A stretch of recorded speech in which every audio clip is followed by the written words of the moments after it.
Okay students, so now we are going ahead, हम आगे बढ़ते हैं. ठीक है.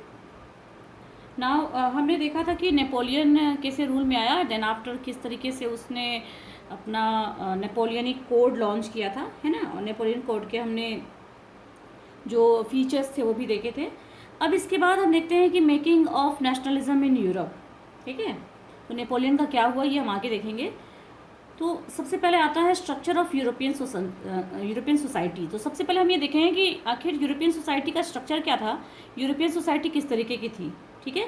तो इसमें सबसे पहला पॉइंट है कि यूरोपियन सोसाइटी जो थी वो दो तरह की थी. Two types of people were there in European society. First were the aristocracy.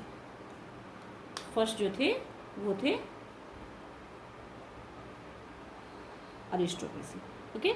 And second थे पीजेंट्री. तो पहले हम अरिस्टोक्रेसी देखेंगे, फिर हम पीजेंट्री देखेंगे. तो ये जो अरिस्टोक्रेसी थे स्टूडेंट्स, ये एक्चुअली ये हाई क्लास डोमिनेटिंग पीपल थे. यानी ये ऐसे लोग थे जो कि सोसाइटी में लोगों को डोमिनेट करने वाले, लाइक रूलर्स कह सकते हो आप, कि रूलर्स टाइप थे. हाई क्लास थे ये, यानी काफ़ी ही हायर क्लासेस से बिलोंग करते थे, काफ़ी अच्छी फैमिलीज़ के थे, रिच बैकग्राउंड के थे, है ना.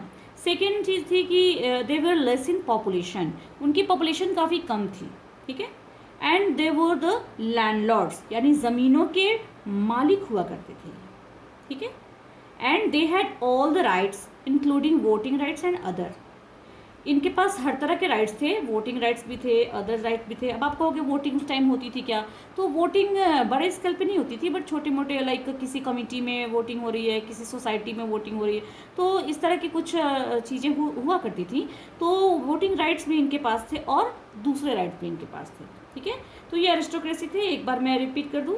अरिस्टोक्रेसी जो कि they were high class dominating people, they were less in population, they were the landlords and they had all the rights including voting and other rights. okay. आगे देखते हैं हम. नेक्स्ट है पीजेंट्री. ठीक है.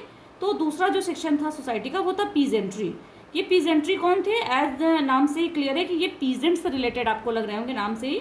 तो चलिए देखते हैं कि ये पीजेंट थे कौन. तो they were the low class people. सबसे पहली बात तो ये कि लोअर क्लास के पीपल थे, यानी कि पुअर थे, रिच बैकग्राउंड से नहीं आते थे, हाई सोसाइटी के, ये हाई सोसाइटी से बिलोंग नहीं करते थे. ठीक है. And they were huge in population. इनकी पॉपुलेशन ज़्यादा थी. अब देखो अरिस्टोक्रेसी की हमने देखा कि पॉपुलेशन कम थी और इनकी पॉपुलेशन ज़्यादा थी. ठीक है. दे वर लैंडलेस एंड टेनेंट्स. ये लैंडलेस थे, या तो ये लैंडलेस थे, लैंडलेस कहने का मतलब कि या तो इनके पास अपनी ज़मीन थी ही नहीं, या फिर ये टेनेंट थे. अब ये टेनेंट का मतलब क्या होता है कि जैसे मान लीजिए कि मेरे पास ज़मीन है. ठीक है. मैं लैंडलॉर्ड हूँ, मेरे पास ज़मीन है और इस ज़मीन को मैंने दो पार्ट में डिवाइड कर दिया. ठीक है. एक पार्ट मैंने दे दिया ए को और दूसरा पार्ट मैंने दे दिया बी को, कि आप इस पे एग्रीकल्चर करो, आप इस पे फार्मिंग करो, उस फार्मिंग में जो भी प्रोड्यूस होगा उसका शेयर आप मुझे देना. ये मैंने 1 साल के लिए दिया या 2 साल के लिए दिया. फिर 1 या 2 साल बाद जब इसका टर्म पूरा हो गया तो फिर मैंने ये वाला पार्ट दे दिया बी को और ये वाला पार्ट दे दिया ए को, यानी बदल दिया. बारी बारी से मैं बांट के दे रही हूँ. तो इसके कहते हैं टेनेंट, यानी ये लोग बारी बारी से ले रहे हैं. अभी हमारे गांव में, अगर आप गांव वगैरह गए होंगे, कभी सुना होगा, तो बटैया देते हैं, बटाई पे खेती देते हैं, है ना. तो ये उसी का एक फॉर्म था. चलिए, तो ये या तो लैंडलेस थे या फिर टेनेंट्स थे. And they had no rights, और इनके पास कोई भी राइट्स नहीं थे. ठीक है.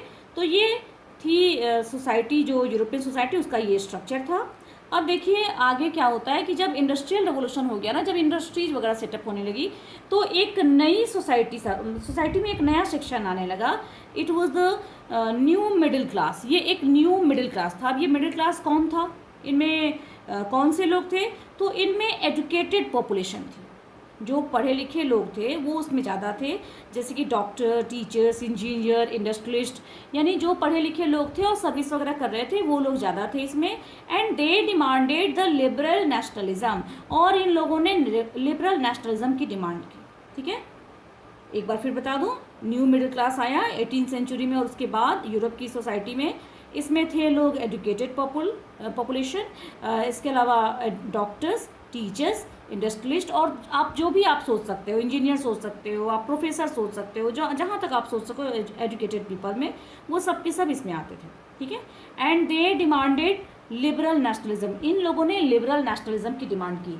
अब ये आपके लिए एक नया टर्म यहाँ पे आता है, लिबरल नेशनलिज्म। तो ये जानना आपके लिए ज़रूरी है कि लिबरल नेशनलिज्म क्या था। तो चलिए ये भी देखते हैं।